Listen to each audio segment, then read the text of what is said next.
So you're finally taking off on that special vacation trip. Well, that's great, but what's going to happen to your precious houseplants while you're away for a couple of weeks? I pondered that myself and did weeks of research into what might work best. I read articles, watched videos, even bought some devices to try out.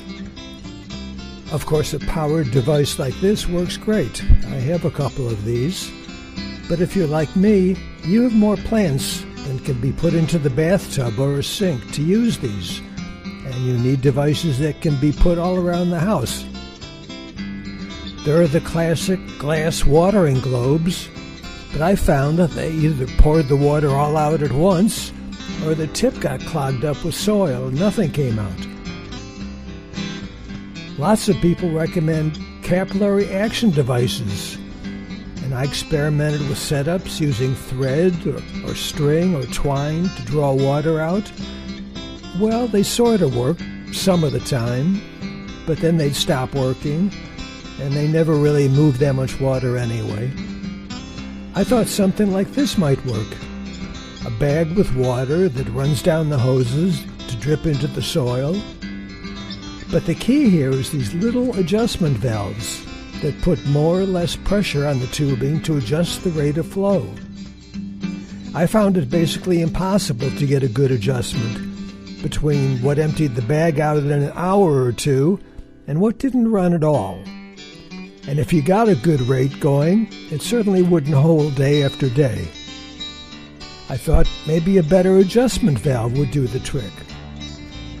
This is a common item in drip irrigation systems, a 1/4-inch shutoff valve. It has a little movable door inside that can be opened or closed, and I thought that might do the job better. I'd put some tubing in the side of a water bottle, and with this valve in line, it would be like having a portable spigot. No luck. The same problem getting an adjustment that would hold between too fast and not coming out at all. Because you're looking for a very slow but constant drip rate, and none of these devices could manage that. Back to square one. But another idea came to me, and that's what this video is about. So here's what you're going to need.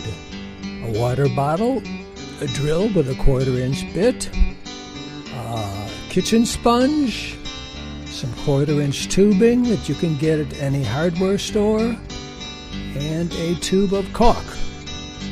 Now you're going to drill a hole in the side of the water bottle, but it's actually not so easy drilling into thin plastic. So it helps to make a pilot hole. Get a hot nail and make yourself a pilot hole.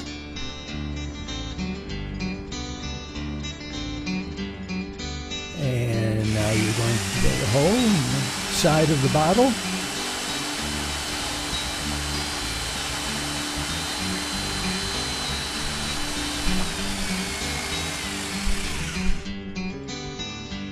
And cut some pieces of sponge, little strips. You'll get some practice after a while, know how much to cut, but you want about an inch-long strip. If you have too much strip, it's going to prevent the water from coming out. If you have too little, the water will come out too quickly, so you want to get the hang of how much sponge to use.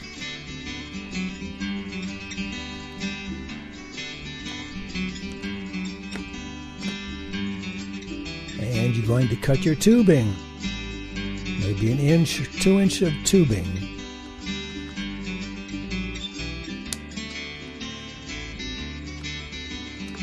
Now the sponge is going to go inside the tubing, and you're going to press it in with a nail, trying not to stab yourself, but gradually work it in. And here you see why the amount of sponge is important in determining how fast the water comes out. Too much and it won't come out. Too little and it'll come out too quickly and go through all your water.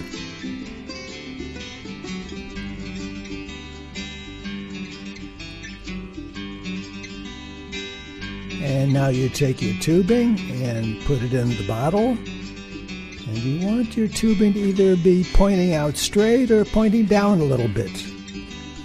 If you have it pointing up, the water won't fall off the end. It'll run down the bottom of the tubing and the bottle. So have your tubing a little bit downward.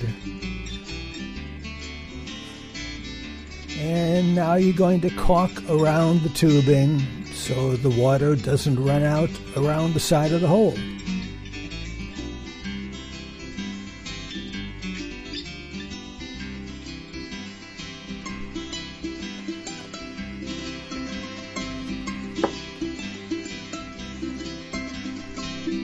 There it is. Get it nice and smooth.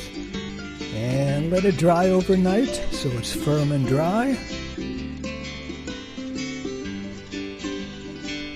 And then it's time to fill the bottle with water and test it. See how the flow is. As I said, you can adjust it.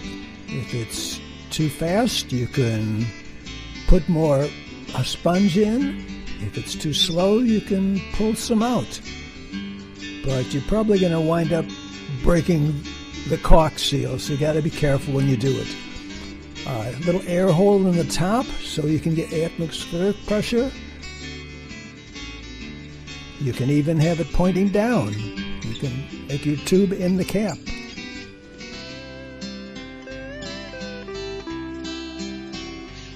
And so you can use any size bottle, depending on how your pot is.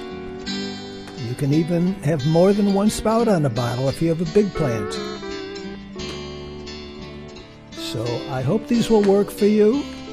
Good luck, and have a good trip.